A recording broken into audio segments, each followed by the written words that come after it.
I went from having boats and fancy cars, large house, to sleeping in a fetal position, crying, not knowing what I'm getting next.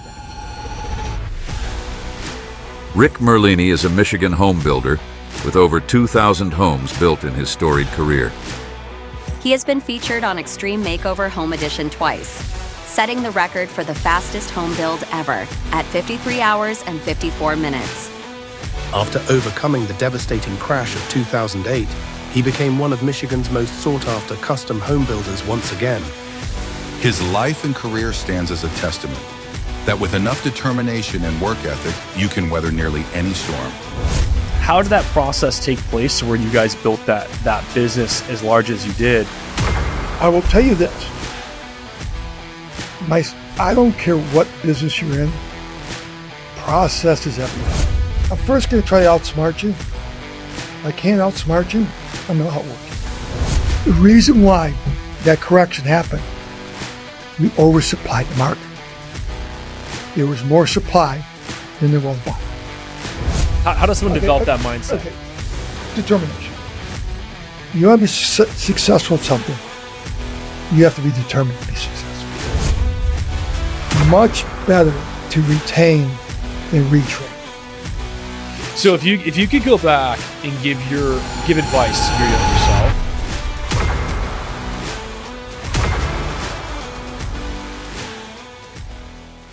hey guys, I'm James Danley. Welcome back to the Bulldogs podcast. Today, I have a very special guest for you. A very good friend of mine and a man I respect dearly, Rick Merlini. He's a first-generation Italian immigrant who has built over 2,000 homes in his residential building career. He happens to have the fastest record for a home built in 53 hours and 54 minutes. He was on Extreme Home Makeover twice, and happens to be probably the best conditioned 68-year-old man I have ever met in my life. So I'm excited to have a conversation with him this evening and share with you guys about his life's journey. Rick, thanks for being here, brother. How much owe you? Nothing. Dude, I'm happy to have you, man. This is going to be a fun conversation. I think people are going to learn a lot from it. So I think as we talk about your life's journey, I think it's fun to start at the beginning, right? We've mentioned a handful of your accomplishments. You've built a massive couple companies that were huge. You've gone through a lot of different challenges in your life. Let's talk about like what it was like being a first generation Italian immigrant and like your family structure, kind of what lessons you learned from that and how that shaped who you are. Listen, in the Italian family, I was the first male born. My father spoke broken English, So he had 3 daughters before that. So now I'm the first male. Like I was Prince. But my father was a cement contractor. He poured concrete for a living. That's what the man did. He worked his ass off. He put 5 kids through college. He came here with no money, left my 3 sisters and my mother back in Italy, worked here for 2 years, made enough money, sent for my sisters and my mother. Once they got here, I was recently born after that, and that man gave me my work ethic. He would go to work at 6 o'clock in the morning, would never come home until the job was done. Usually it was 7:30 at night, and yeah, good man. I admire him. What was it like growing up with those old world kind of Italian values where your dad had that work ethic? And what was that like in the family home? It's probably very different from the modern day American family. I view the Italians came here after World War II, and they got in the construction business because none of the Americans wanted to work physical labor. They didn't want to do the masonry. They didn't want the concrete. They didn't want to do all those jobs. Okay, the Italians, they're broke. They just come out of the war. The country is demolished. So they came over here and they were willing to, do the concrete. They were willing to lay the brick. They were willing to be the carpenters. And, their work ethic is what made them, most of the Italian builders, they came from the trades. They came from the trades. Then they became builders. What's your favorite memory with your dad growing up in the construction business?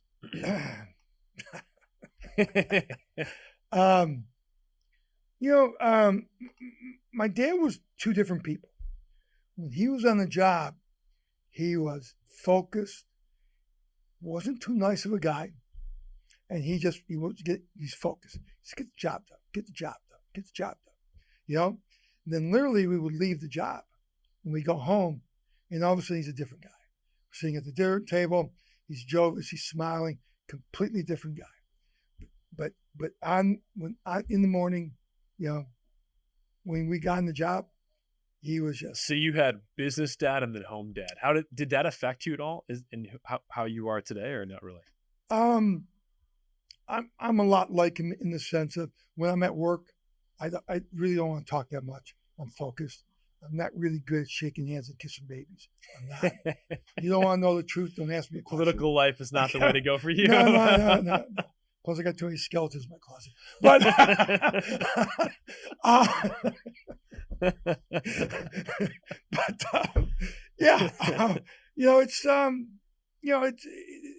He gave me my work ethic. He taught me to be focused, taught me how to get things done, move on. So how did you come up on your own? Like, how did you end up starting a business for yourself? What did that process look like? And then what did your first business look like? So, my dad didn't want me in the construction business. So they sent me to school. So I went to Eastern Michigan. So he didn't want you in the construction business. No. He said, go to school. Go to school. Go to school. So I go to Eastern Michigan. For 4 years, I was at an high school. I was at all male high school. Was it Catholic school? Catholic school. Austin Catholic Preparatory High School. No women around. So my exposure to women was minimal back in my high school days. But then I get to college. Holy shit. There's women everywhere. There's women. I mean, I forgot that I was there for school. yeah, those natural Italian good looks. I forgot I was there for school. I just never went to class. I never go to class. So I come home after the first year, and I come back with a D average. How did your dad react to that? My dad, Areki, you no go to college no more. You come to work with me. So started pouring concrete. And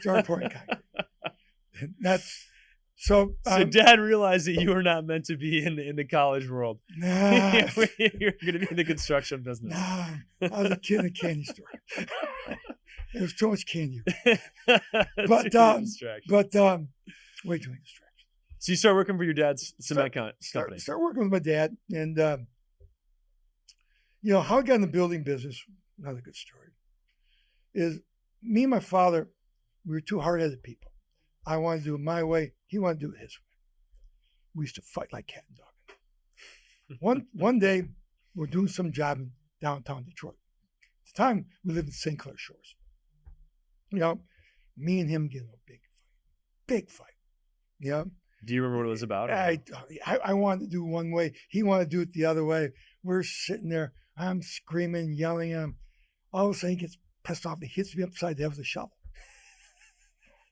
So with the physical shovel. So I go.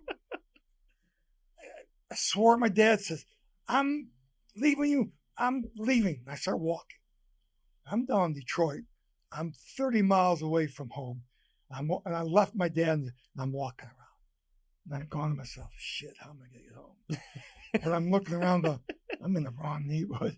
How am I getting home? All of a sudden, my dad pulls up in the truck. I think you get in the truck. Okay. So I got in the truck, went back, and we finished the day. So, and my family, we would never, ever have dinner until my father came home. So me and my dad, we got home from work. My mother cooked dinner. We're all sitting at the dinner table. So my mother goes, Areki, why are you bleeding? And I says, because the son of a bitch at the end of the table hit me with a shovel. She goes, Gene, bro, did you hit you with a shovel? No, I didn't hit him with a shovel. He denied it. So I get up again. I'm never working for you again. And I just start screaming. I quit. Never working with you again. And I looked at him and I swore. I said, "You're going to work for me one day." And I left. I left the room. And I didn't know anything about the business. I got in the remodeling business. I knew nothing. I knew how to pour concrete, but I was so determined to learn it. It's almost like if there's Tony Robbins talked about, if you want to conquer an island, when you get to the island, burn the boats. So if you commit to a career and the boat's burned, okay, you got nowhere to go. Only forward. It's forward or death. It's basically what I did with my father. When I told my dad I quit, I burned the boat and I couldn't go back. So I got in the remodeling business, and that's eventually I learned how to remodel. I did that for about 5-6 years. Did okay in it. Hated the business tremendously. Then I bought 5 lots in St. Clair Shores, and I started building Mishta houses.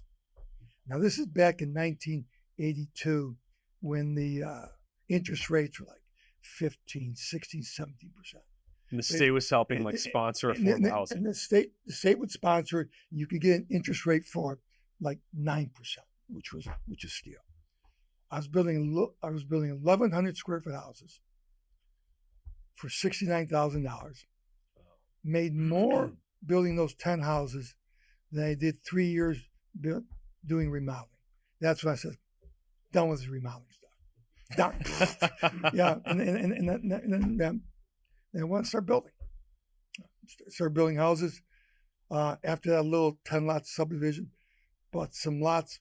I grew up on the east side, so most of my stories, most of my growth was over in Chesterfield Township, Macomb Township, Shelby Township. So at 21,994, bought some lots, and that was the start of my career. So you mentioned you told your dad that one day he was going to work for you, and I've always heard that words are very, very powerful. Did that actually come true? Yeah, it came true. Really? Years later, I was maybe building 20, 30 homes a year. And I actually hired my father as my cement contractor. Wow. Yeah, didn't last long.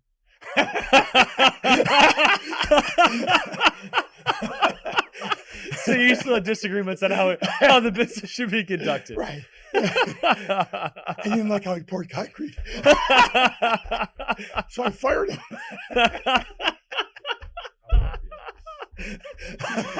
That's hilarious. How did that change family dinners? At that time, I didn't live in the house. Right. But no, it was okay. It was okay. It's my father was a character. He was just a character.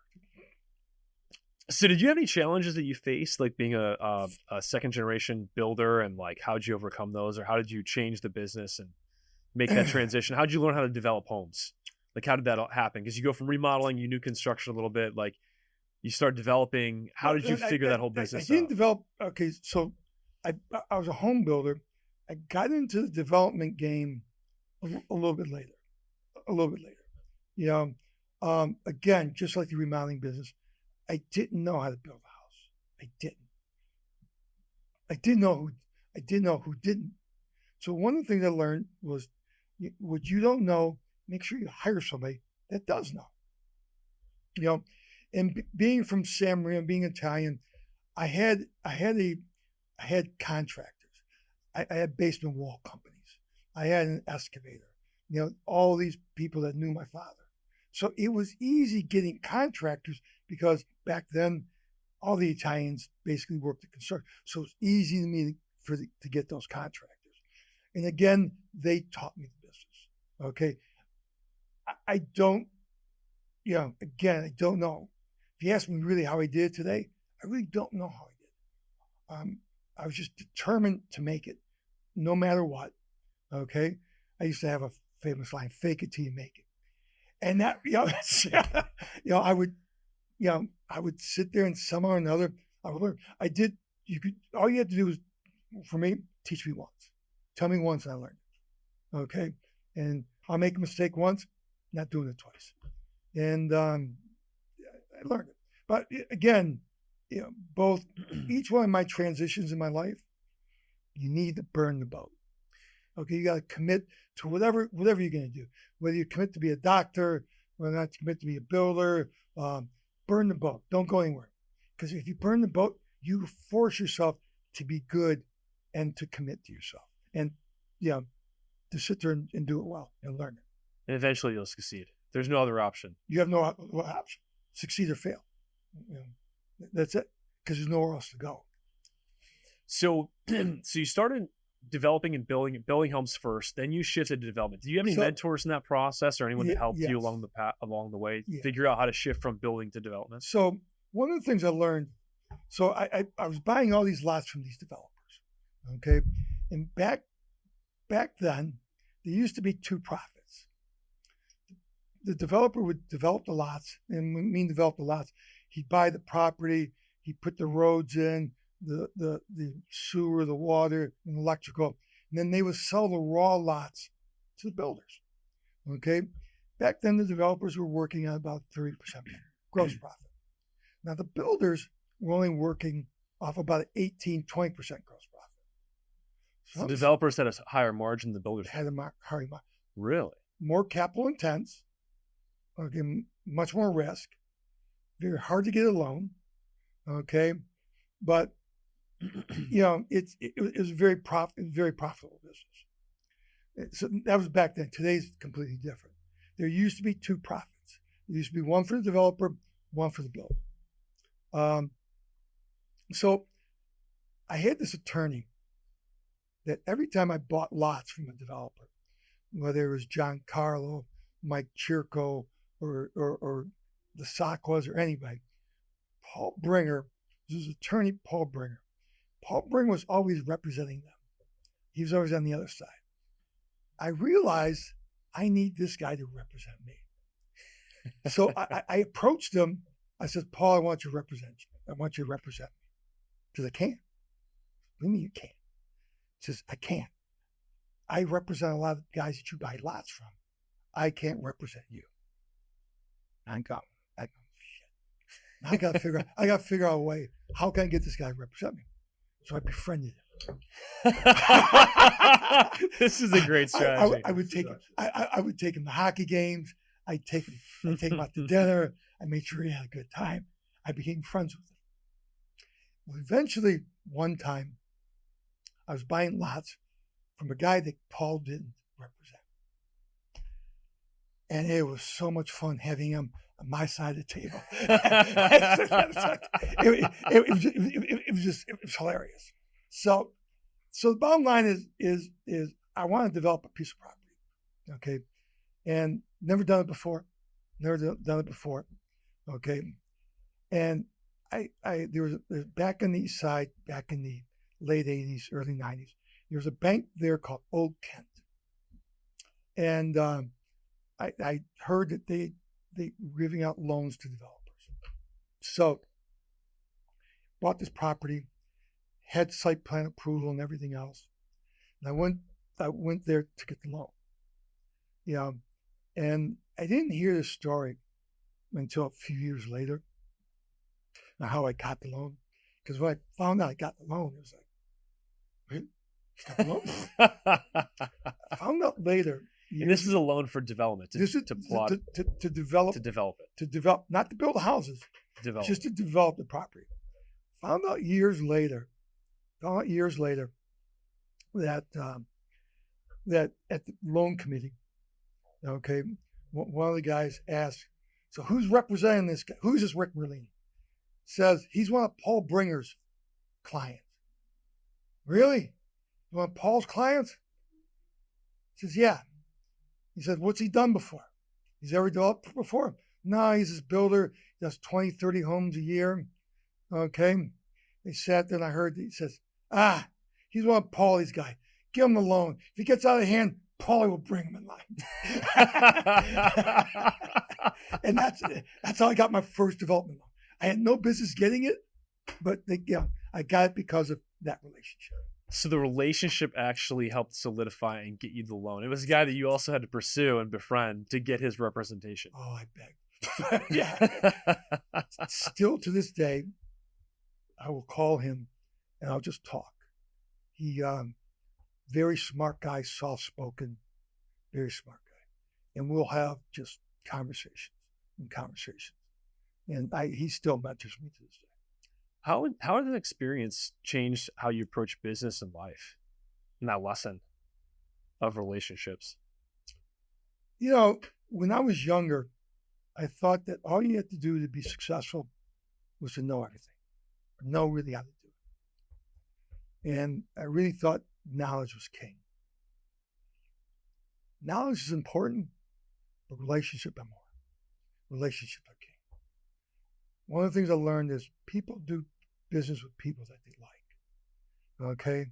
And you could be the smartest guy in the world, but if they don't like you, they're not going to do business. It's real simple. And that was one of my first lessons, that you forge relationship with people in your industry. And back then there was a lot of practice going on. And developers like to spread the risk. They didn't want to do the whole thing themselves. They wanted, spread the risk. They'd partner up with one or two guys to spread the risk. And again, who you partner up with? People that you like. So talk to me about that journey then from you were building 20, 30 homes a year. You started developing property. Eventually you scaled up to where you guys were building 150, 170 homes a year at scale for a long duration of time. You had a very large building business, very well known in Michigan, huge brand. How did that process take place where you guys built that business as large as you did? What was valuable? How does someone else do that? Talk to us about the scale that it was first, and then how you got there. I will tell you this. I don't care what business you're in. Process is everything. Okay. Yes, you gotta have a good product, but you have to have a process to deliver it. One of the lessons I learned when I was scaling my business is when we were building 20 homes a year, we had one process. Now all of a sudden we started building 30, 40 homes a year. We realized that process didn't work. So we had to adapt to building 30, 40 homes a year. Then when we start getting like 60, 70 homes a year, we had to change the process again. And there's one thing I've learned as I kept scaling is that the process needed to change. That I couldn't use the same process building 20 homes as you can 100 homes. It doesn't work that way.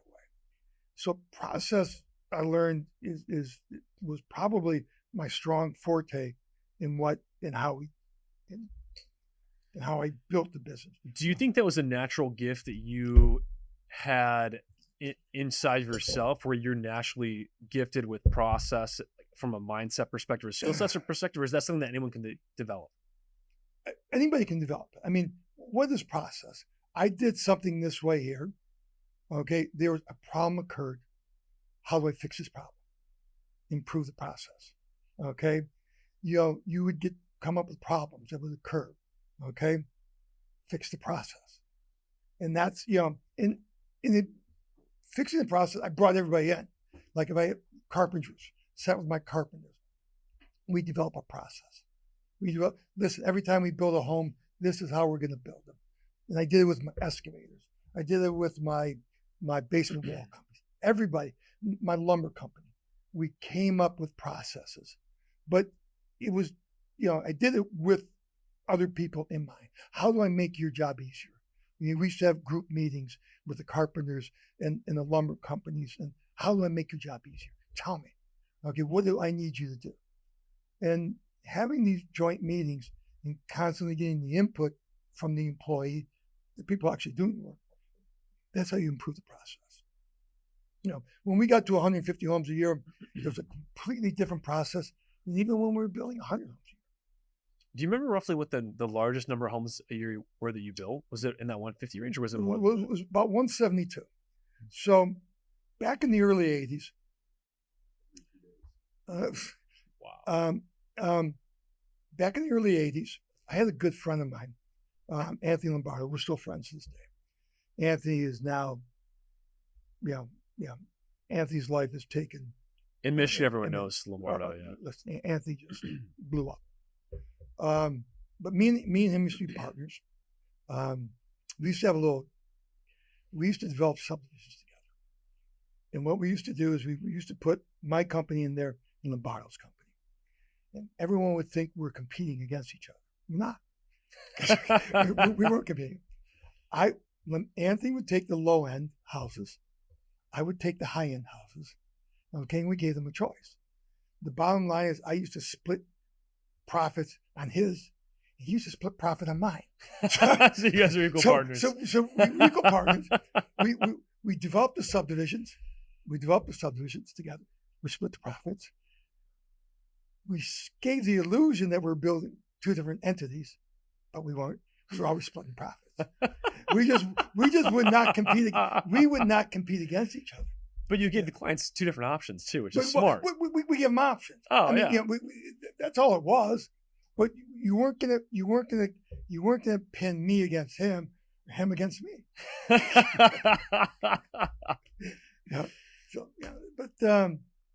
So you guys built that business into a monstrosity. Yes. In the 90s and 2000s. You guys were like top of the game. Talk to me about your life at that point in time. You guys accomplished a lot. I think that was when you did the first Extreme Home Makeover TV show, and that was when you guys broke the record for the fastest home ever built. Like, talk to me about that time in your life and what that felt like to be on top of the hill, what you guys had accomplished, and then how they ended up like having you guys shoot that first TV show. So this is about 2006. Me and Anthony have been partners for about 6-7 years at this time. And I was on the golf course. I was on the golf course. And all of a sudden, my office girl calls me up and says, Rick, there's some people on the phone that want to talk to you. Who wants to talk to you? They're from ABC. Okay, sure. Okay, I think this is a joke. They're from Extreme Makeover Home Edition. Who? Extreme Makeover Home Edition. What do they do? Well, they do the show, blah, blah, blah, blah, blah, blah, blah, blah. They want to talk to you. I said, okay, put them on the line. So the guy's sitting there and he's talking to me and he's giving me his speech. He's one of the producers. There's two assistant producers and they're doing a sales job. And I'm sitting, I'm waiting to tee off. And all they're doing is talking. And I'm going, fuck this. So I put the phone down. I tee up. I hit my drive. Pick the phone up. Didn't lose a beat. They're still talking. Still talking. The only man ever set his telephone down when ABC calls him and wants to produce a TV show. So I told the guy, listen, hey, here's the deal. Okay, let me talk to my people. Okay, I'll talk to them tomorrow. And I'll call you tomorrow. So go back. I'll get off the golf course, go back in the office, and I grab my staff around. And says, "What do you guys want? I don't even know what this is." We go, "Yeah." They all giving me their pitch. They're all giving me their pitch about doing the show. I said, "Okay." Says, "Give me an hour. Let me think about it. Let me think. I need to digest this." So I'm sitting in my office, and all of a sudden I got one person come in. "Hey, Rick, we're going to do the show." I'm thinking about it. Somebody else comes in. "Hey, Rick, we're going to do the show." Guys, I'm thinking. Give me a moment. Every 10, 15 minutes, people are coming in. We're going to do a show. We're going to do a show. I finally go, I really didn't want to do the show. I didn't want to do it. It's a big sacrifice. I didn't want to do the show, but eventually I bring them all back in. Why did you not want to do it? Number one, it's not free. How much did it cost you to do the show? It cost me $150,000. Well, let me first, before you give me answer that question, let me finish the story. All right. Okay, because it ended up costing $300,000. But so I asked my people, "You want to do a show?" She says, "Yeah, let's do a show." So fine, I said, "Okay, guys, we're going to do a show." call ABC, tell them we're going to do the show. So I went out to dinner that night with Anthony Barlow, and I told him a story. Blah, this ABC crew called us up. They want me to do the show. What? And Andy was really excited. Why'd they pick you, not me? I don't know. he says, and I sit there and I could tell that he was, they really wanted to do it. And I looked down and says, do you want to do it? Do you want to do it with me? He says, yeah, I want to do it with me.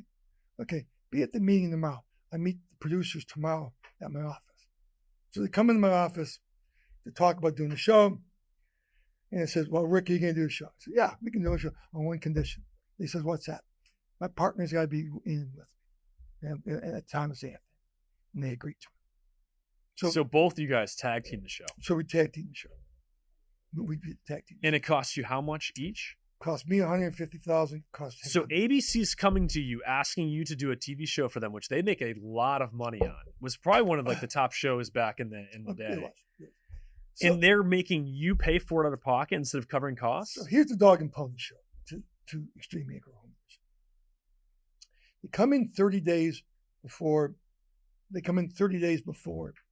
show comes in. So they come in to do all this prep work. They send big crews in there. They're investigating the family we're doing. They're investigating a bunch of stuff. And they're trying to train us how to do it. Me and Anthony already knew how to do this. Yeah. But so there's 3 weeks of prep for before the big crew show comes in. The big crew comes in on a Sunday. They do 2 days of prep work with the crew, with all the camera crews, them in town. They give the builder 4 days to build the house. Okay. Then they have the last day is as they call the reveal, the move the bus thing. And that's the business for them. They will give you, they have sponsors. They gave us cabinets, they gave us windows, but whatever they didn't give us, we had to go to our trades, our suppliers, and we had to leverage them. We had to get them to donate. Why would they want to do that? Exposure, exposure. They could use the Extreme Makeover logo. They all hope to be on TV. Truth be told, a lot of different. And then, you want to know something? And some people did maybe for the right reason to help out. Okay, And that's with your trades and your suppliers. Trades and suppliers. Trades didn't get paid either. Really? Wow. No one got paid. Now, whatever me and Nancy couldn't get donated, we had to pay out of our pocket. And then it was feeding them. I mean, a lot of the expense was, we have all these workers, all these volunteers. We had to feed them. We had to give them water. I mean, it wasn't slave labor, was it? It sounds like it. ABC's the one should be looked at over here for running slave labor shifts. So that was, I mean, that was it. So we end up building in 53 hours, 54 minutes. Wow. And TV cameras were on the whole time. I mean, we actually tried to go get it. Was it the Guinness Book of World Records? Yeah. Recorded. They said because we weren't there, we can't verify it. We said, well, we could give you a time lapse. We have it all on video. It's documented. They had a time lapse camera there from day one to the end. But 53 hours, 54 minutes. We built 30. The fastest home ever built. We demoed the house and built 3,800 square feet finished. How many trades and people do you have working there? There was close to 1,500 people off and on. We actually, what was funny is we had this little pit. Did you just not sleep for 2 days? Basically, yeah. Wow. We basically slept very little. Slept very little. I will say, I'll tell you, when the last day that they were pitching us to do the show, they looked at the assistant producer some of a Southern boy preacher guy. And he kept trying to, pull on my heart, make me feel guilty at Catholic upbringing. But he said The something. religious people using fear and guilt as tools. That sounds unfamiliar. But he said something to me. He goes, Rick, I promise you this. If you do this show, it will change your life. You'll not view things the same ever again. And I got to admit, that did happen. Really? It did happen. There was a scene where I was actually crying. I begged them not to show it on TV. But it touched me. Yeah. What was the change inside of you, or what was it about that process of giving back and that sacrifice that touched you? And there was just it was the kids. Like, you want to get to me, kids. Yeah, I have a soft spot for kids. I always have. And at the end, I'm glad they did it because I had the means to do it. Yeah, and Anthony too. Yeah, I mean, listen, we were partners in everything. So it was an experience. Cost us both $150,000, but that's it. But it was an experience. And so it was the family's kids that touched you then, or like the reason why the house is being built for those? Yeah. They got to me. That's good, man. Yeah. So that was the peak of like the building boom, right? Yes. 2006. You guys are the top of the game. You and Lombardo are dominating real estate development in the state of Michigan. Not dominating, but you guys are crushing it. We got good portion. So talk to me about that next phase of hitting the 2008 financial collapse. The majority of people in the industry were wiped out. That had to have impacted you guys. What did that look like for you? How did you navigate it? What was your life like before and after? Although the financial crisis happened in 2008, Michigan, we went down late 2006, early 7. That's when life here. The bottom line is, I remember a lot of properties were sitting on market in 2007. Everything was piling up. Nothing was trading almost the entire year. Inventory was building. And then technically the financial collapse hit in 2008, but it definitely had started, the real estate collapse had started in 2007. Detroit started first with the automotive industry. The automotive industry had started going in 2006. Late 2006, early 2007. The bottom line is we had too much inventory on the market. There was too many lots. There's too many homes. There wasn't enough buyers. All of a sudden, things started going sideways. I lost 90% of my wealth in 3 years.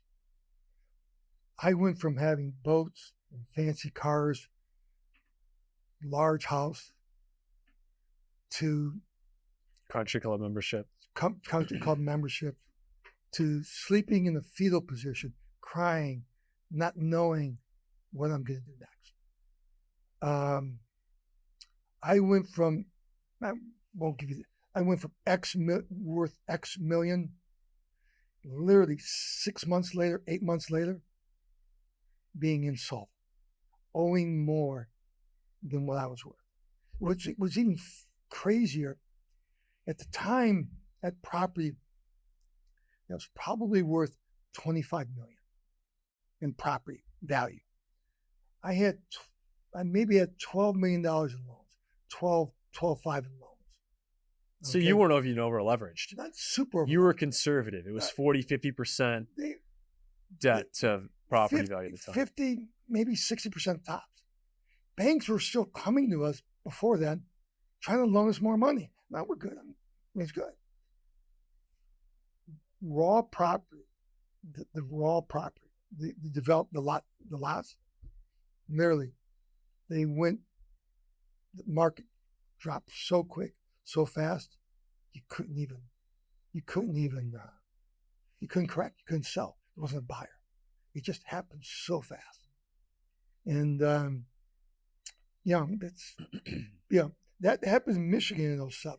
So it sounds like that was a longer, because most people I feel like think it was fast and the pain was over. But for you, it sounds like it was a 3-year bloody process of asset values tanking, no buyers, foreclosures starting with the lenders, unable to sell product. Like, that sounds brutal. And then also you chose to not file for personal bankruptcy. I always sat there and worked it out with the banks. And we'll get to that story a little bit later. It turned out to be the smartest thing I ever did. I never claimed bankruptcy. I stayed in touch with my banks. I was trying to work it out with my banks. What I found interesting was, and a little bit was the government's fault too, that the banks, if they had a loan on a subdivision, it was a 100-lot subdivision, okay? They couldn't sell 10 packages of lots. They had to sell the whole 100 lots together in one note. The problem was this: there's not many people out there that could buy. They had cash. By the way, you had to buy it for cash. So you have so few buyers that people with money then just made an absorbent amount of money. I heard stories about guys that sold their companies right before the collapse in 06, right before the crash. Right. They cashed up for hundreds of millions, right? And they bought all the property back for like pennies. 1 to 5 cents on the dollar. 20 cents on the dollar. It was selling for 20 cents on the dollar. It's wild. Some of it was, again, some of it was the government fault. If they could have grabbed that note that had 100 lots in and been pieced it out, they might have been able to sell for 50 cents on the dollar. But because they had to sell the whole thing, it was 100% on the dollar. There's very few. It's funny, the banks would come to us. We would have a project. We have a project. They didn't know how to sell it. So they would actually go to us, say, go find someone to buy this from us. Go find this. We don't have anybody else. So what ended up happening is the banks would go to us, find someone to buy it. We'd find somebody to buy it. Okay. And then, supposedly they didn't release our debt, but we got release of some debt. So if you had a money guy, and there's a lot of crooked deals going on back then too. There's a lot of guys making money. There's a lot of guys selling property, selling a 100-lot subdivision to somebody else, but listen, I'm gonna stay in the game. I want to stay in the game for 10%. So I'm going to get you this 100 lots. You can pay 20 cents on the dollar. Okay, you can pay 20% on the dollar. Oh, by the way, I still want 10% of the deal. Okay, on the back end. But you can't tell anybody I'm putting my wife's name. So there was a lot of that stuff going on too. Wow. It was a wild one. Listen, banks didn't know what to do. Builders didn't know what to do. Nobody knew what to do. If you had cash, you made some money. Anthony found a partner. Anthony found a partner that bought me out of most of our deals together. Okay, he stayed in with that guy there and just crushed it. What was that transition like for you, going from being on top of the world, 3 years of pain, and then having to clarify how to rebuild your life? And how old were you when that happened? Because you're in your midlife. Now, this happened in my early 50s. Early 50s. Which then later on was a detriment to me in a lot of ways. If I was in my 40s, after it started getting better again, I'd have been a lot more I've been a lot more aggressive. I've taken on more risk. I would have had a lot more energy to build it. But I'm early 50s. I don't have the energy or determination that I did in my 40s. And because of the pain I experienced, I was extremely conservative. I was very, very conservative from that point on. Hindsight, I wish it had been a lot more aggressive. Hindsight, I wish it had been a lot more aggressive. I wasn't. What can I say? Did the 2008 financial crisis cost you more than money? Okay. So there's another. Okay, so let's talk about mid '07. Mid '07, I had opened up a company in Charlotte, North Carolina. So 06, the market started crashing here. Here, You actually got out before the 2008 financial crisis, or no? No. I'm buried knee deep here. You're buried here and locked in. I'm buried knee deep. So you're looking for a way to build out in 07 before the 07. I had started a company in Charlotte, North Carolina, and I decided, because I sat down with Anthony and a few other people. There wasn't much hope or gloom, any light around here. Charlotte was still doing well. Charlotte was still building. They're booming down there. They were still booming. So I decided to move me and my family to Charlotte, North Carolina. And Charlotte, and start up a building company down there. Oh, another world down there. But started a building company over there. Charlotte, if you knew anything back then, was a banking town. There was two banks back then. Bank of America and a bank called Wachovia Bank, who's now in existence anymore. They got bailed out in 2008, didn't they? By Wells Fargo. Wells Fargo. Yeah. Wells Fargo bought them. So basically, I go to Charlotte, North Carolina in 07. Now all of a sudden, same thing happens. Well, that's 07 is when I did, early 08 is when I did the second Extreme Makeover home edition. I'm down in Charlotte, North Carolina. I'm new down there. Been there maybe a year. So you guys did the first Extreme Home Makeover in 2006 in Michigan. In Armada. Booming here. Booming up. End of 06 and 07, the market cripples in Michigan. You guys are underwater. There's already like banking issues here before everyone else, on the nationwide scale saw it in 08. Yeah. So in 2007, you go to rebuild phase two, start over in North Carolina. Yeah. So you start building a building business there because it's still stable. Right. Extreme Home Makeover reaches out to you end of 07, early 2008. Early 2008. They wanted to, they wanted to do the show. They wanted to do the show. I tell them no. Ain't doing it. We've already done that once. Come back a couple of days later. Hey, come on, Rick. We really want you to do the show. No, come on, guys. I'm not the same guy as I once was. I don't have the same means as I once did. I don't have the relationships or anything. No, come on, Rick. Yeah. So they go away. So they take me to dinner. Them, a couple of the producers, and one of the actors. One of the designers. They take me. Rick, we really want you to do the show. Blah, blah, blah, blah, blah. I keep telling him, look, I don't have the means to. I don't have the means to do it. I don't have the relationships. I don't have the money. Because last time it cost me $150,000. Last thing I'm doing is spending $150,000. Giving $150,000 away. I'm struggling. So what ends up happening is they said, listen, go talk to all your vendors one time. Go talk to them for a couple of days and come back. So talked to my lumber company and talked to a bunch of people. They all wanted to do the show. Again, here you go.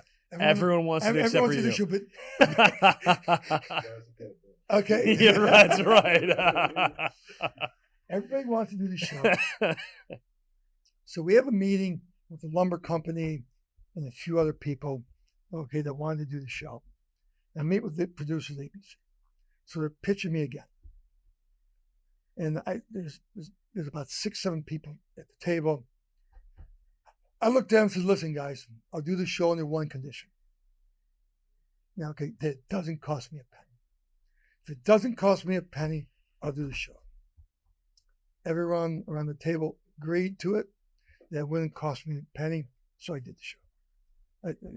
I did the show for them in Charlotte, North Carolina. So they actually agreed to pay the bill the second time around. They said they would actually cover costs. Or get self-sponsored. There was a lumber company there. There was a bunch of other people there that wanted to do the show so bad and wanted to be part of it, that it was the group of them, okay, with ABC. They ensured that it wouldn't cost me. Which Extreme Home Makeover impacted you more personally or emotionally? The first one or the second? Hands down, the first one. The first one. I did for the right reasons. Okay, the second one, I agreed to do it because I thought new in town, it'll build my brand, it'll give me a name, it'll give me a jump start down here, and yeah. So the second time I did it for selfish reasons. The first time I did it for the right reasons. Second time I did it for selfish reasons. So funny story. I go to them. Okay, so after this meeting, after telling them no 4 or 5 times, okay, and then they finally get me to agree. So finally I looked across. I looked at them. Says, guys, I looked at the 2 producers from ABC. Look, there's 100 other builders in this town. What are you picking me for? I'm brand new here. Why'd you guys want me to do this build so bad? The female producer looked at me and says, because you make good TV. They want the good-looking Yankee Italian boy, which, by the way, to do the Extreme Home Makeover TV show in the Carolinas. So how did that end up working? So the first time you did it for the noble reasons, it was emotionally, it was life-changing. Second time, you did it somewhat for like personal reasons. Yeah. But you're also in a different market. How did that end up playing out for you? So here's what's funny, ironic about both these. Now, theoretically, you're on national TV. You're going to get all this recognition, and you should get all this great publicity. An additional business, hopefully. An additional business. You would in a regular market. Well, the problem is the show aired in Michigan fall of 2006. Well, fall just about the time when the automotive industry in this market tanked. Well, guess what? In Charlotte, the show aired in October of 2008. What happened a week after the show aired? Wachovia goes under. The banking industry collapses. Wells Fargo comes in, buys out Wachovia, and now all this great publicity went out the door again. Both times I did it. I was supposed to get all this great publicity from it, but the economy went to shit. Economy goes to shit. So all of a sudden, it's 2009. It's about 6 months after I did the show. I start finding out there was resentment among the construction industry, building industry down in Charlotte, that a Yankee was chosen to do a show here in Charlotte instead of one of their locals. Made it a lot tougher for me. The bottom line is, yeah, I was never comfortable down there. My son, hold on, so you spent 2 years then building phase 2 in Charlotte, North Carolina. You do the Extreme Home Makeover show. You're trying to rebuild for the second time after losing 90% of your wealth through over 3 years in Michigan. And then you're saying that the building community somewhat like blackballed you? Talk to us about that. The good old boys can control the building business down south with the transit mix companies.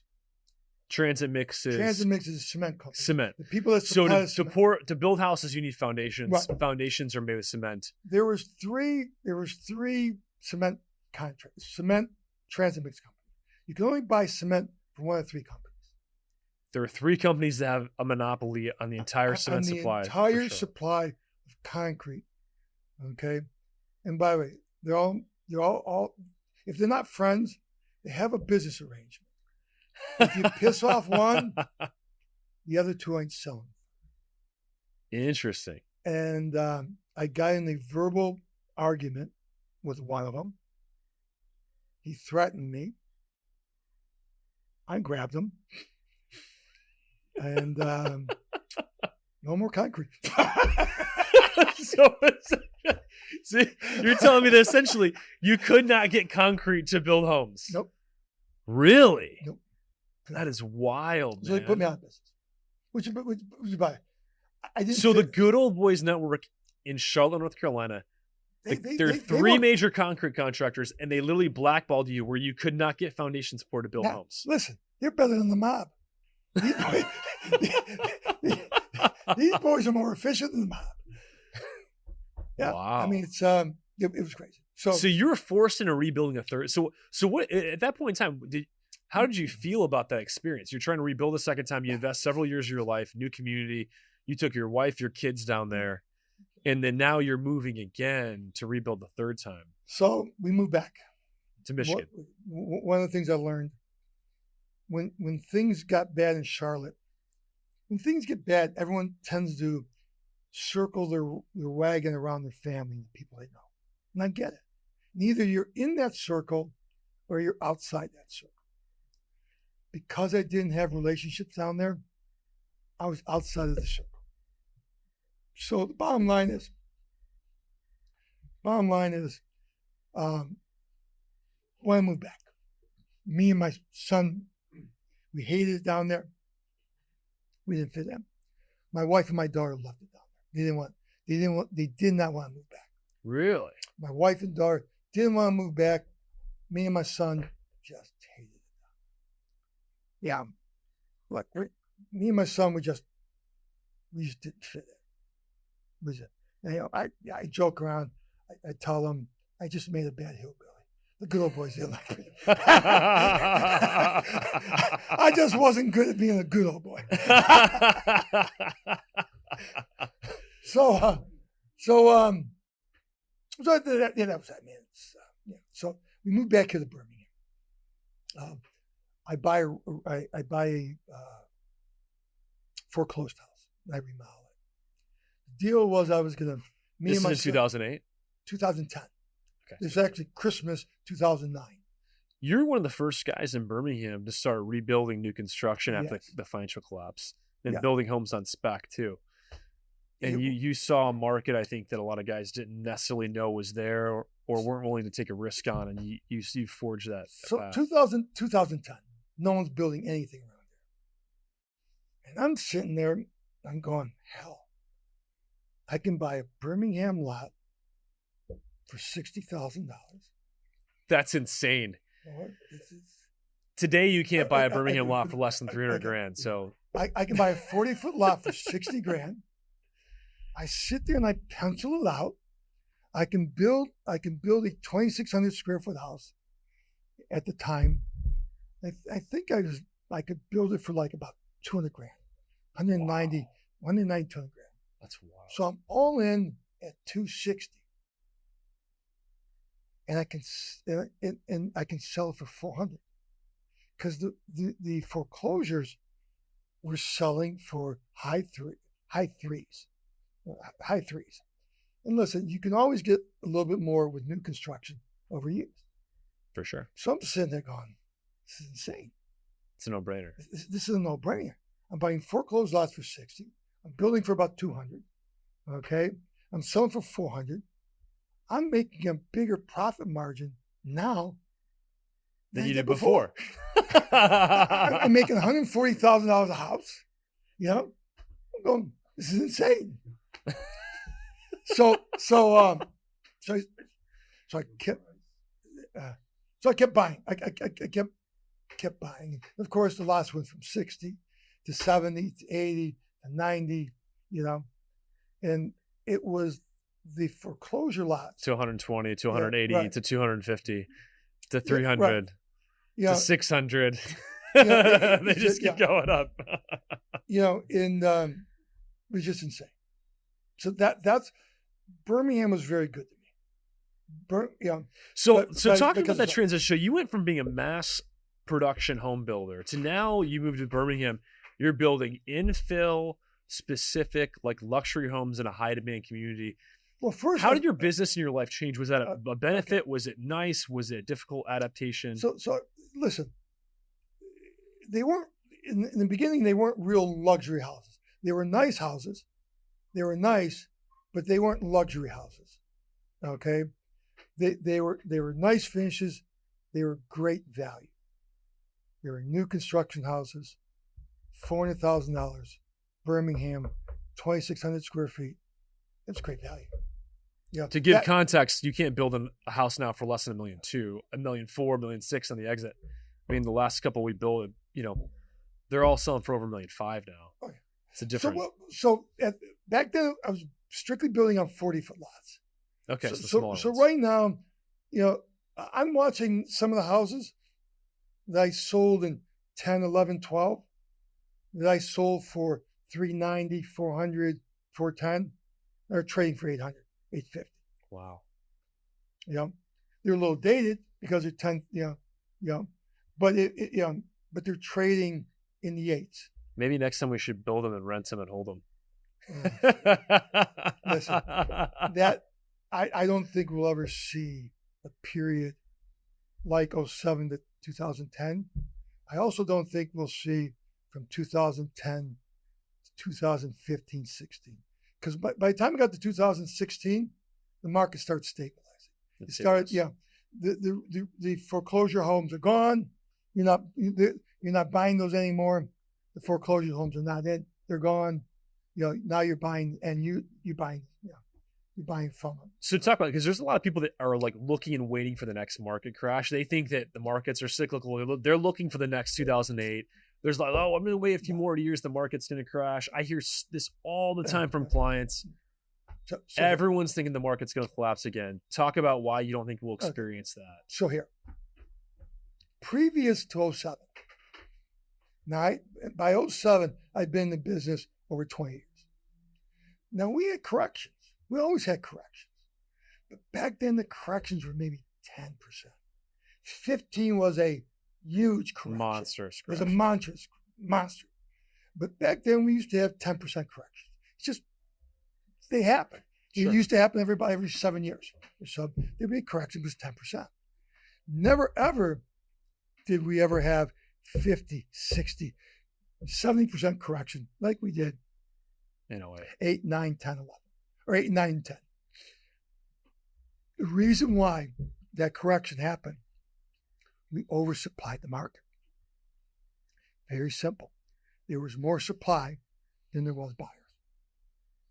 So we had to entice buyers to buy it by constantly lowering the price. We were putting people in houses that didn't belong in the houses. They really belonged in a house half the value, but now we're selling them a luxury home at half the value they can afford. And that was created on both sides of the market because you had essentially no income, no job verification loans, which stimulated the market where everyone could buy multiple homes and speculate. So the builders then built a ton of homes to meet that demand. And then in 08, when the financial crisis hit, there was no lending. Like you could not get a loan. Like high profile, high net worth individuals could not borrow money to buy homes. So it was cash buyers. So they literally crippled demand at the same time that supply was at all-time highs, which is what drove the market to incredible lows. I'm going to give you a better story. 04 and 05, you could buy a house. Now think about this. You could buy a $300,000 house, go to closing, and walk away with more money than you came into the closing with. Really? They were giving you money to buy a house. They could 110%. They were loaning you 110%. Who facilitated this? Why was this happening? The government. The U.S. government, yay. Someone's talking about giving $25,000 free cash deposits for new home purchases. If you could qualify for the payment, they were loaning up to 105, 110% of the sale price. You weren't even coming down with any money down. So it's a free house. You just signed the dotted line. You had a house. You got 20 grand. You go buy another car. It's insane. And that it was that type of practice. We put people in the homes. I remember reading this article, and I forgot. This was years ago. It was something about that only throughout history, that only 60% of the people were home ownership. The other 40 were renters. Okay, and there was this ratio. It's been for years. But back in 04, 5, 6, we grabbed renters. They were meant to be renters. They really weren't home buyers. We stuck them in the homes. The government wanted everyone to be homeowners. Right. They wanted it so bad. They spread that narrative. Right. They said they Right. will support it, Right. push everyone to Yeah. owning homes, even Yeah. if they can't maintain them. And And they're not meant to be homeowners. and they were never meant to be. Yeah. It's wild, man. You think about your parents' generation, like they had to save 20% Yes. to put down on a home. And that was so much of their life savings that at no point in time would they have risked defaulting or losing that home because it was like everything to them. That's exactly it. You got skin in the game. You're going to try to make it work. You're going to make it work. You don't have any skin in the game. I was a renter before. Okay? Screw it. I'll go back to renting. Take it back. Take it back. Here's the house. See, I'll buy it with thanks for 20 grand. It's true. That's incredible. So talk to me about the steps, because you had to rebuild your life twice. Yeah. The third time you've done it now successfully, you've been in Alaska, and you had to do it late, like you in your 50s when that crash happened. What steps did you take to rebuild after losing everything? How did you bounce back? What was enabled you to do that? It wasn't steps. It's desperation. What was the choice I have? It's desperation. Burn the boats. Just. I mean, the boat was burned. I mean, listen. What I knew how to do one thing. I knew how to build houses. I was in the construction business my whole life. I've been building houses since I was 25 years old. That's all I knew. I'll never forget this one attorney coming to me. This is my deepest depression. Didn't know what to do. He looked at me and says, "Look, Rick, you're a good builder. Okay. They don't need your talents today. But wait a few years. They're gonna need your talents again. They just don't need them today. So keep your head up, because you will need your talents in a few years." And at the time, he's telling me this, and I think he's just blowing smoke up my ass. but it's true. They didn't need my talents then. But when I found the market in 2010 in Birmingham, I had people, when I first started in 2010 building, "You're crazy. Merlini, what are you doing? You're nuts. You're crazy. Building specs." No, man. I'm selling brand new homes for the same price that you're buying a repo for. And by the way, I didn't tell them I'm making $130,000 a house. What are you gonna do? But they caught on there. And eventually, after a while, they start catching it.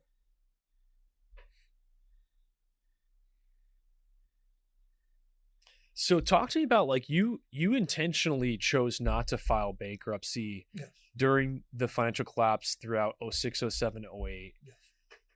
Why did you do that when a lot of other people chose to? Why did you take the harder path? Why someone claims bankruptcy or doesn't, that's a personal decision. I'm gonna, I can't, From my standpoint, I didn't do for a few reasons. Number one, I might be rough around the edges, but I'm a man of my word. If I tell you I'm going to do something, I'm going to do it. And I owe the people money. And I tried to work out with all the banks that I possibly can. Yeah. Right here, I'll tell you a funny story. So, tell you how me and Golden Tate lived in the same house for a month. That's a great story. So I had this one bank that was my 900-pound gorilla in the room. This is the bank that I owed the most money to, and that if they wanted to crush me, could crush me. So after all these years, I'm talking, negotiating. They finally come up to me and say, Rick, come up with $350,000 and I'm going to release you your debt. Okay. So at the Do you remember time, how much debt it was, or roughly?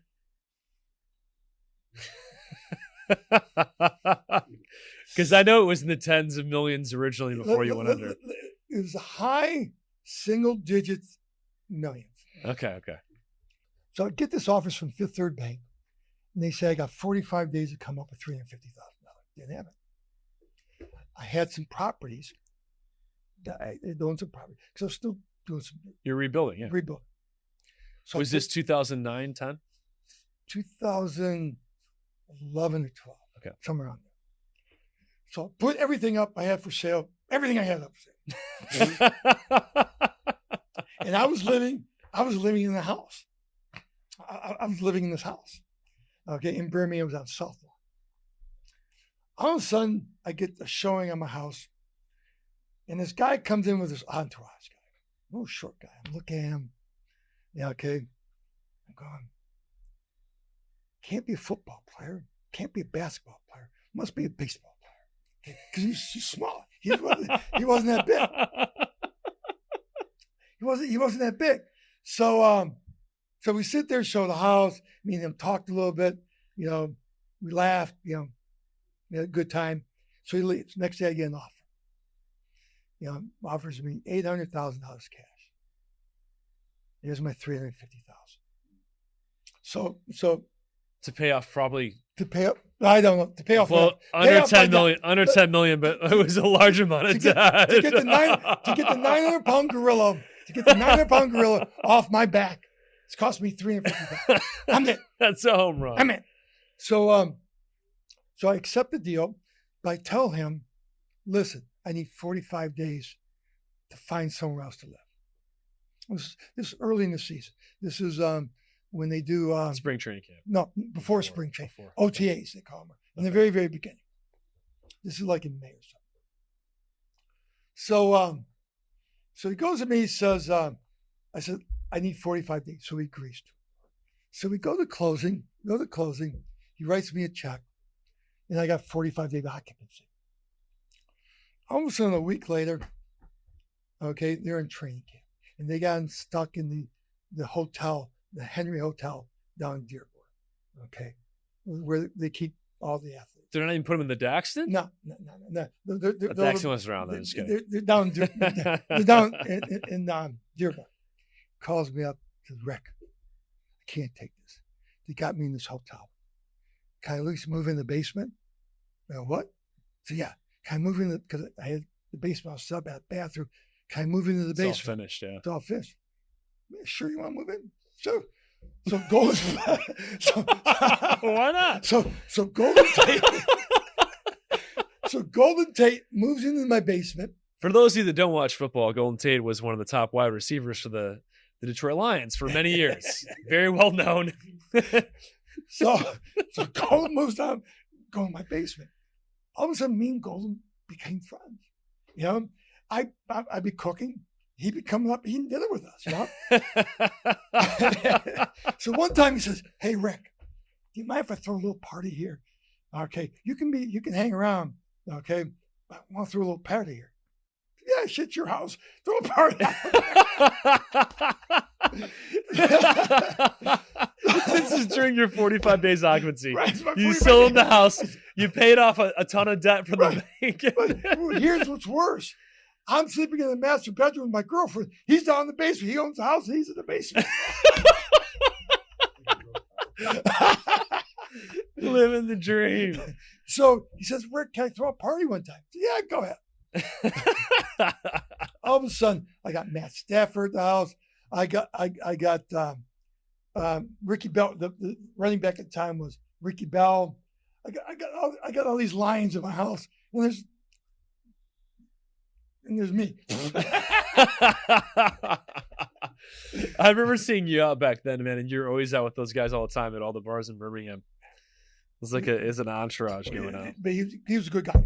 Very good guy. He's spoken very highly of. Everyone respects him. That's good man. Good man. Very good man. What other questions? So how has your approach to business and life, or your approach to life and business changed over the years with the things you've gone through? That's a deep question. It is. I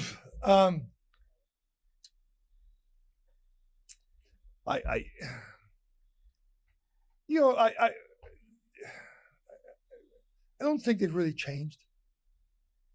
I always had the mindset of this.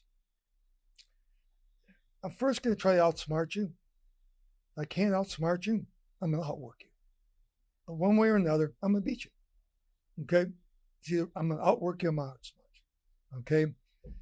If everyone's building this, I'm going to build that. Okay? They start building that, I'm going to build it. I don't care, but whatever they're going to do, I'm just going to do something different. And I've always been that way. I've always been that way. Again, burn the boat. You've got no other choice. You've asked me 3 times how to rebuild my business. I had no choice. This wasn't like I'm sitting, well, I can go be a professor or I can be a medical doctor. What choice? I knew how to build. That's what I knew how to do. It sounds like your mindset was a key factor in success and rebuilding 3 times over. How does someone develop the mindset that you have to overcome adversity and to do that? And then what advice do you have for the young entrepreneur or someone that's looking to get into the construction business? There are 2 questions there. First is mindset, seconds to the, how does someone develop that mindset? Okay. Determination. Okay. So let's talk about strictly any business. You want to be successful at something, you have to be determined to be successful. You got to want it. You have to be determined to do it. Only way you're going to become successful. Okay? To become great at anything, you have to worry about the detail. Most successful guys I know are detail oriented. They're detailed. They don't just say, do it to get by. That's good enough. They would never say it. Most successful guys don't say that's good enough. Make it right. Do it right. Okay? And like I said, again, the most successful guys I know are detail oriented. And look, you can't turn being detail oriented on and off. You got to do it in the morning, the way you dress, the way you present yourself, the way you go to work. Okay? The other thing is determination. We all fail. So, okay, good. You made a bad decision. I used to tell my guys, look, a bad plan is better than no plan. The reason being is I can adjust a bad plan. Okay, I tried this, didn't work, adjust it. Okay, this didn't work, adjust it. No plan, can't adjust shit. There's nothing to adjust. You don't have a plan. So, create a plan. If you fail, that's all right. Change it. Change it till it keeps working. Let's talk about the details for a second. So you said the most successful people that you know are extremely detail oriented. So for individuals that naturally maybe have not had that background, they grow up in a messy household, they don't have that natural attention to detail. Maybe they're more creative. How does someone develop that attention to detail when it sounds like it's extremely necessary for success? Because I would agree with you, most high profile people have a very strong attention to detail. How is that developed? I'm not qualified to say that. Look, I don't know. I think a lot of it you're born with. Look, someone that's really creative and thinks from I don't know what side of the brain. There's the one side that's logical and the other one's creative. Look, creative people have a tough time being organized, but they come up with great ideas. Okay, so in their own form, they're coming up with ideas to be detail orientated, but on the creative side. Then there's a logical side, where there's a guy that does the process stuff. I'll tell you a story. I used to have two types of architects. Ones that were really creative, and ones that their blueprints work. What I found in the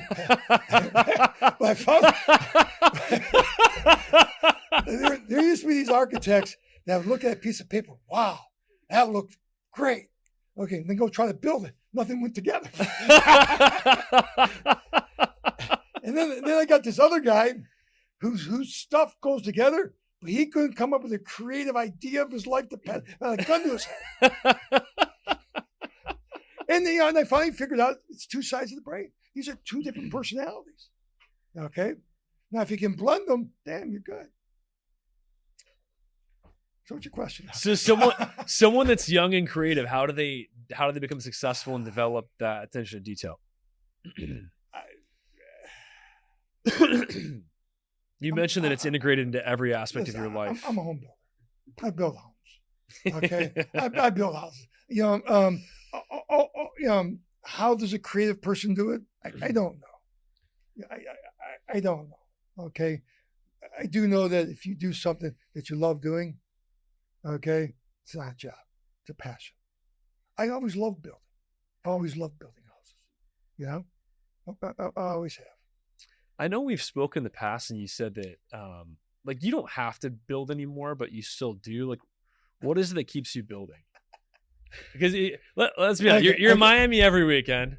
You live a phenomenal life. Every other weekend. You got a great house. You got a great pad in Miami. Everybody loves you. You're well off financially. Why do you still do what you do? So I'm going to tell you a funny story. So it's one of my favorite stories. So my father had a concrete company, and my younger brother took it over. Okay, and he took over, my dad's company. So my dad's about 82 years old. One day I get a phone call from my brother. He says, "Rick, go talk to Dad. He's 82 years old. He's coming to the jobs. He's giving orders, and the guys in the job don't know whether or not to take orders from him or from me. He's messing things up." I says, "Okay, listen, I'll go talk."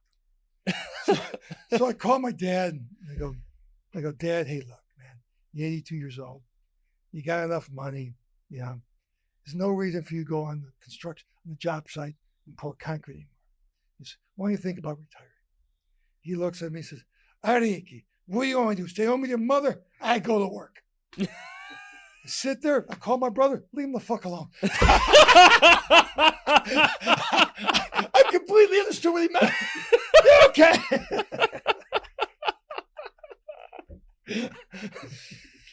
Yes. So the answer to your question is, what am I going to do? I wake up in the morning. What am I going to do? I mean, now I got to do something. If you're a worker, you're a worker and you enjoy it. Okay. Look, I can only go to the gym so many times. I can only play tennis so much or play golf so much. Going to work, I still enjoy it. What does your daily routine look like? Why have you structured it that way? Why do you live the way that you do? How does it affect the outcome in your life? What's interesting is about my life, from the time I wake up, within 30 minutes, I'm out the door. I got to go to work. Even if I don't have an appointment or anything, gotta go. Gotta get out of this house. And a lot of times I'll drive around the jobs. Yeah. What's really funny is that if I've been out of town for like a week, and then all of a sudden they see my truck pulling up, I watch them. I like to watch them rats out. Oh, Rick's back in town. Act like you're working. But I work. I hit the gym 3-4 times a week. I hit the gym 3. It's 68. Usually you lose it. I don't care what it is, your brain, your muscle, or the other thing. Usually you lose it. You had that one? Use it or lose it. I got to be honest, brother. You are the best, especially in America. I know people in Europe and other places stay in great condition because the food is better quality there than the U.S. But out of the men that I know in the United States of America, you are the best conditioned 68-year-old that I've ever met. And I remember two or 3 years ago, you and I were sitting in Miami. We ordered a bunch of fresh fish that was flown in from somewhere, and it was the most expensive dinner of my life. And I did that on purpose. You did that. I know you did that on purpose. I did pay the bill that night. Probably the only $2,000 dinner of my night of my life. Don't tell your but fiance, I'll never forget. Your gonna be pissed. I'll never forget that night. But I asked you about how you're in such great condition, because even back then I was struggling. I was working out like 6-7 days a week. I was struggling to stay with like in the fitness and health that I wanted to. And I asked you how you look so good at 68. I think that's something that's important for the audience today, because in America, everyone struggles because our food quality is shit. And you look phenomenal at 68. You've not taken a bunch of like supplements and bullshit. Like you literally have been disciplined your entire life and you're in great condition. Talk to the audience about how you've done that and what that looks like. So 2 things. Okay. By far. I used to be a lot bigger when I was younger than I am today. I had a couple of workout partners, and we trained hard. My advice to anybody, males, I don't know about females. I know about male body, not the female body. Sure. Build muscle when you're younger. When you have muscle, all you have to do is later maintain it. Muscle is metabolism. Metabolism burns up calories and energy. I compare muscles to horsepower. You got a Ferrari that's got 700 horse. It's going to burn more gas than a Volkswagen that's got 200 horse. Okay, look, the Ferrari driving down the street, is going to burn more gas than that Volkswagen. Well, muscle's the same way. The more muscle mass you have, just walking and doing anything daily burns more calories. So, build muscles, build strength muscles. What does your workout routine look like when you're in your 20s, 30s, 40s? No, I'm serious. Tell me about it. If guys are in their 20s, 30s, 40s, what did your workout routine look like, and what did your health regimen look like? By the way, I would not train today the way I did back then. That's okay. Okay. Way too much stress on my joints. But you're 68 now. Let's talk about to the guys that are 20s, 30s, 40s that are watching this. Yeah. So listen, build muscle mass. Okay. What was your workout regimen? How many days a week did you work I'll tell you 2 things I learned. Okay. As soon as you're sitting there, you're doing those exercises, and as soon as I can't do anymore, that's your brain telling you. It's not your muscle. You still can go past that. Your brain is sitting there, self-preservation. Can't do anymore. Stop. If you stop, you'll never get bigger. It's those last 2 reps that grow mass. And it's mind over matter. It's embrace pain. There's 2 types of pain. There's low-grade pain, and there's pain that, hey, there's something wrong here. Or there's something wrong here. That low-grade pain, embrace it. This does hurt, but I know it's good for me. You can sit there and you can go through it. It's those last 2 reps that when your mind wanted to quit, when your mind wanted to sit there and say, I'm done. Can't go anymore. You can go more. It's your mind telling your body. So get a mindset, embrace pain. If you want to build muscle, embrace it. Look, a little stress in your body, it's good for you. It's good for you. So stressing your body, stressing your muscle is good. So it's mind over matter. Embrace pain. Okay. So that's how you build muscle. The other thing is eat right. You got to eat right. Eat clean.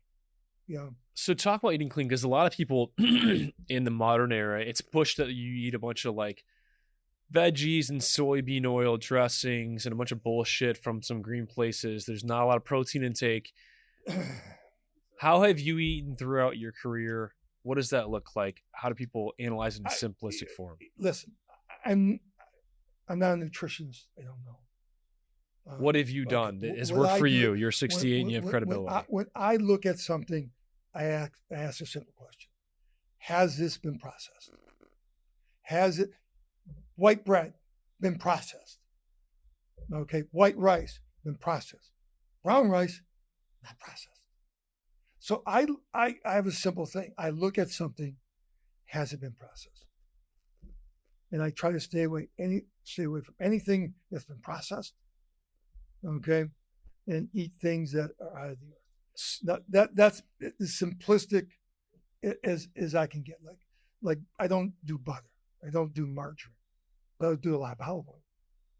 Okay, I mean I dredge olive oil just about everything. If it tasted good, I put it on a pancake, but it doesn't.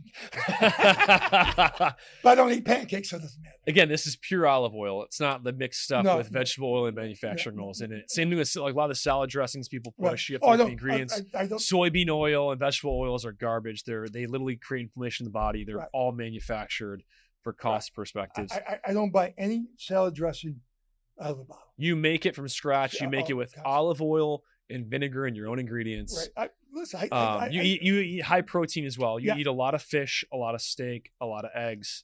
not a lot of steak. I eat some meat. Okay, I do eat some meat, not a lot. I do eat a lot of fish, a lot of fish. I do believe in grass fed. I do believe in grass fed meats. I do. They're more expensive. They tend to be a little leaner. Higher quality, higher higher nutrition quality. content. Right. Yeah. So, Less antibiotics. so you get look. Get back to this analogy. Okay, food is like fuel. Put gasoline with bad gasoline in a Ferrari, make it run, doesn't run so good.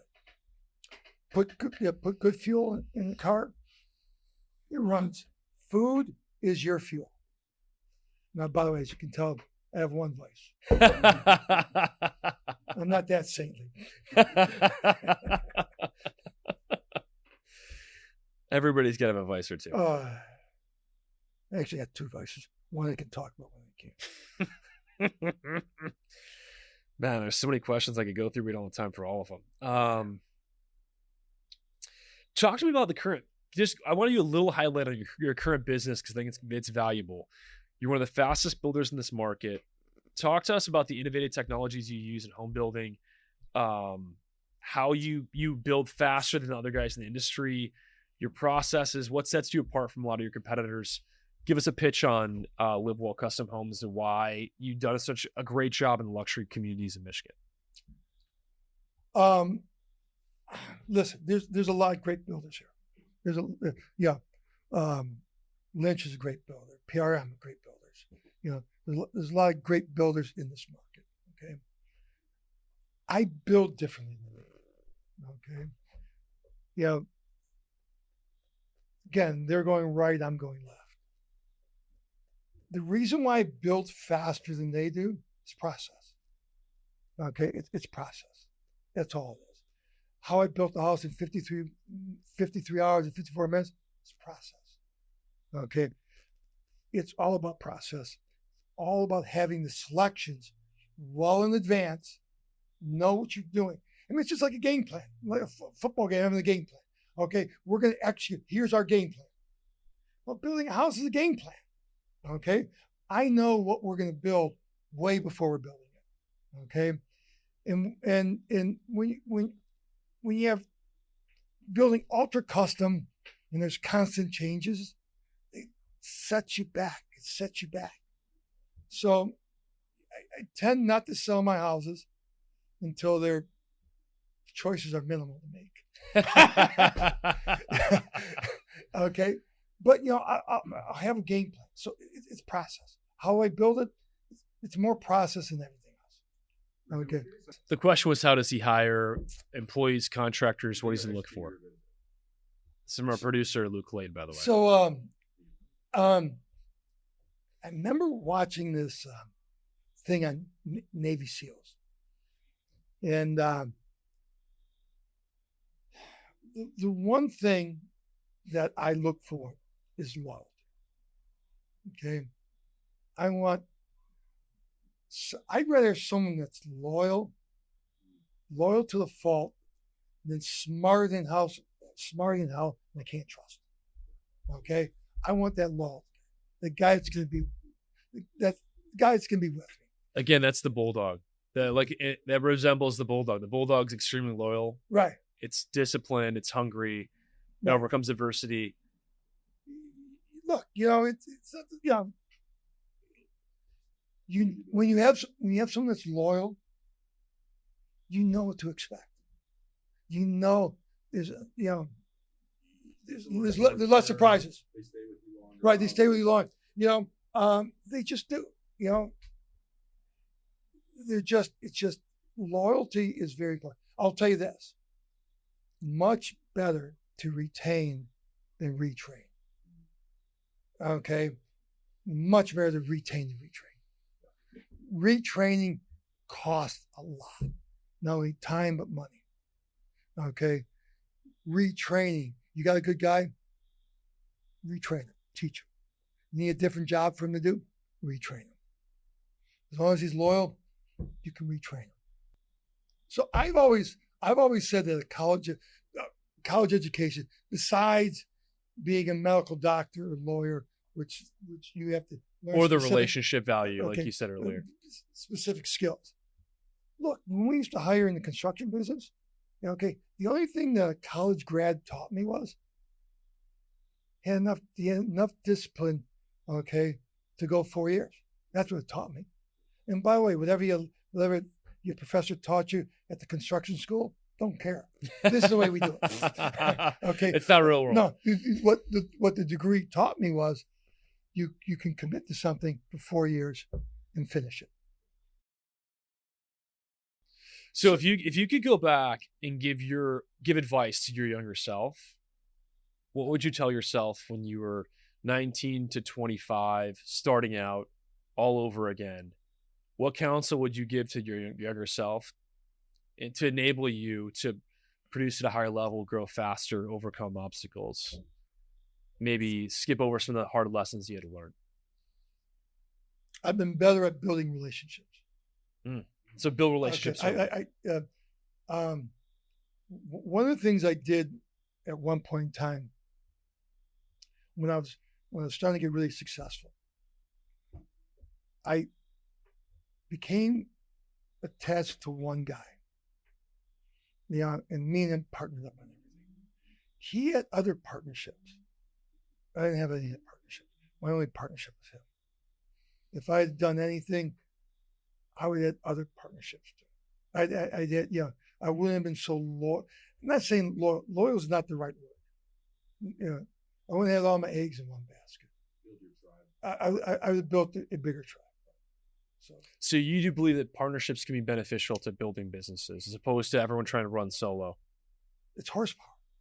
It's all horsepower. Two guys can do more than one guy. I had one skill set. My partners had a different skill set. But combined, we're stronger. What are the top 3 things that have contributed to your success? The work ethic my father gave me, hands down. Don't know how I got I think I got my determination. I don't know how I got it. I think because my childhood wasn't that good. Hell, I'm in 2nd grade, and I barely spoke English. We went to Italy for like 4 or 5 months. I came back. I barely spoke English. So I go to 2nd grade. They don't know what to do with me because everyone's speaking English. I'm speaking Italian.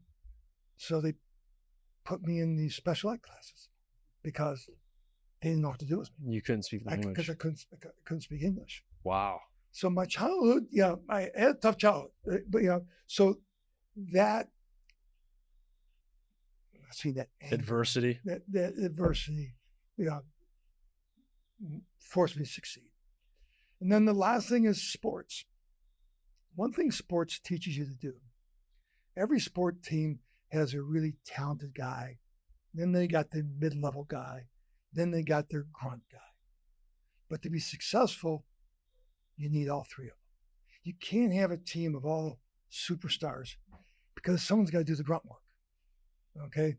So it was through sports learning how to, if you were the talented one, elevate the people around you, bring them up, make them better. And you as a team are not better. And again, if you're one person, you can only do X amount of work. But if you have a team, you can do a lot more. What sacrifices have you had to make to achieve the level of success that you've accomplished in life? I'll give you a good story. Okay.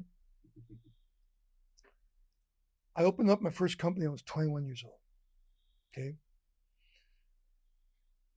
And all my friends would go out and party every night. Yeah, not every night, but when it got like 11 o'clock at night, 12 o'clock at night, I had to go home. And then the next day, of course, I talked to them. They were all out till 2, 3 in the morning. And then they were telling me all the fun time that I missed. Okay. Fast forward 10 years later. 10 years later, I got a bunch of money and I can do whatever I want. And they're all broke. And they're all broke. So all the sacrifices I made in my 20s by going home at 11 o'clock so I could go to work the next morning, okay, and all the partying I missed a lot of it. So specifically, let's talk to those 20-year-olds. What sacrifices do they need to make to achieve high levels of success later in their lives? Listen, you're going to have to pay the price at some point in time. Decide whether you're going to pay it an hour later. It's real simple. Okay, pay it an hour later. So either sacrifice in your 20s and then have some money in your 30s and 40s, do what you want, or party like a rock star in your 20s, then start sacrificing in your 30s, and you won't have as much money in your 40s. Great advice. Looking back, what was the most pivotal moment in your career? I don't think there was one. There's just, every time I had to recreate myself was a pivotal moment. Every time I had to reinvent myself was a pivotal moment. So there wasn't, I can't sit there and say, this happened here and I achieved success. There's multiple. It's multiple. And each time it was different. What's one misconception people have about home building that you'd like to correct?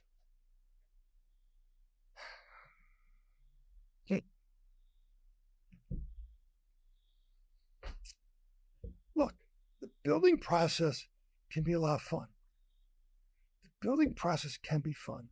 It can be exciting. But it's not for everybody. And the reason being is you have to make, and when you're building a new house, you have to make a lot of decisions in a small period of time. And there are some people that don't have that skill set to make that many decisions. And then they always second guess themselves.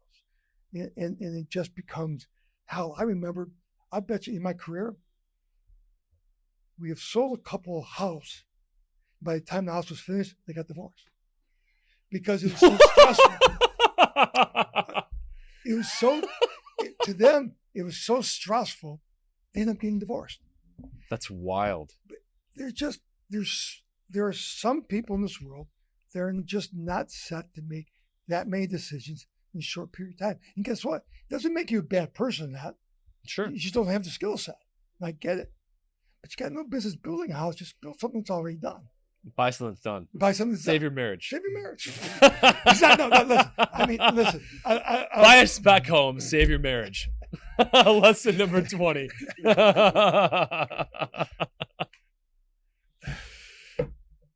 What's the most valuable lesson that home building or construction has taught you about life?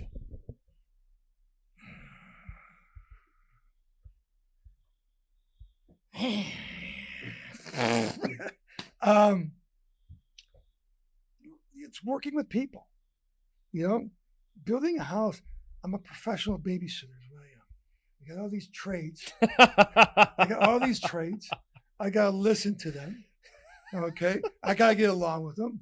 I got to create an environment for them to be successful. Okay. Because it'll only work for you if you make money.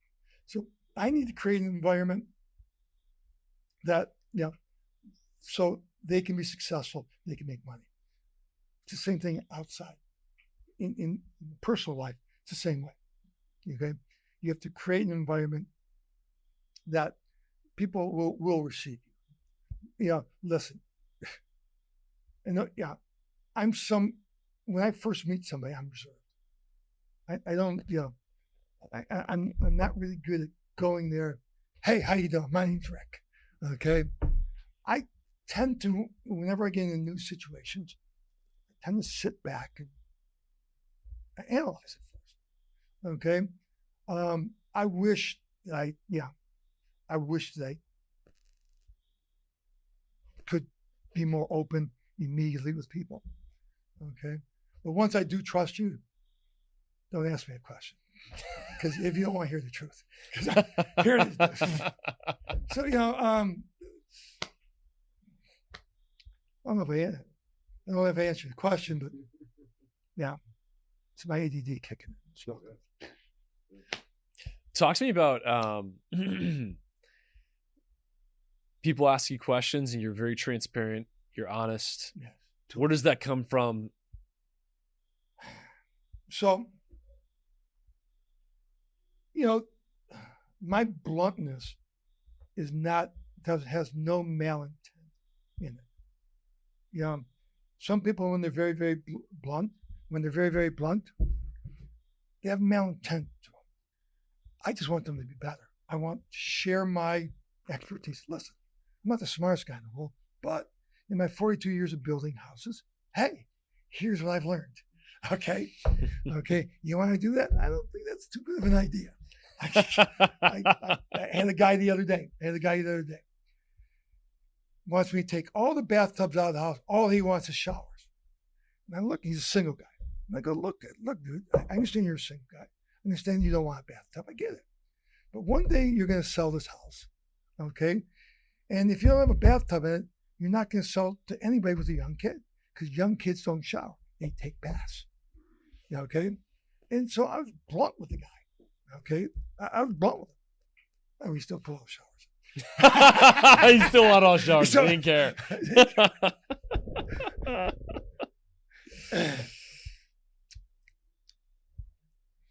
What is the most important piece of advice that you've ever received, and how has it impacted your career? Probably, again, from my mentor. The guy that, the attorney that I befriended, because he wouldn't represent me just for the hell of it. You just, you gotta, I'm not right. Righteous is not the right word. I have a set of standards, okay, that I live to, and I don't compromise them for anybody. Have your standards. Don't compromise.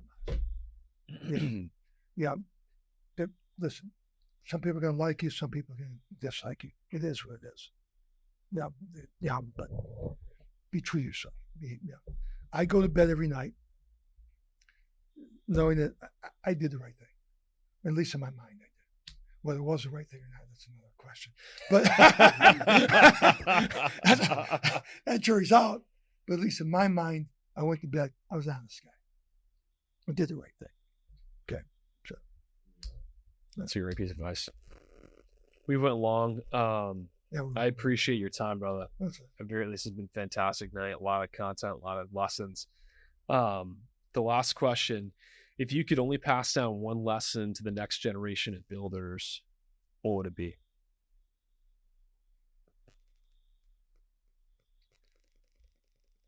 Be honest, be fair. Do the right thing. Build it the right way. Be honest, be fair, do the right thing. Do the right thing. Build it the right way. Build it the right way.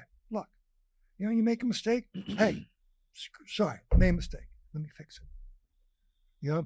I've gone back to houses that are 5 years old, way out of warranty. They didn't have to go back. But it wasn't built the right way the first time. I've gone back and corrected it. Did I have to? Technically, no. Morally, did I have to? I hate that. It wasn't done the right way. No. Do the right thing. That's what separates the great builders in this business from the ones who are not great, is they have integrity. Yes. Regardless of time frame, they go back, they fix it, they build it right. Huh. They have an attention to detail, passion, love the business. Rick, it's been awesome, man. It's been an honor. Your life story's inspirational, and grateful to have you as a friend. And thanks for doing the podcast tonight, man. Appreciate it. Okay. Hopefully you guys got a lot out of this. We'll do a summary briefly, but it's James Danley. It's the Bulldogs podcast. Thanks for stopping by.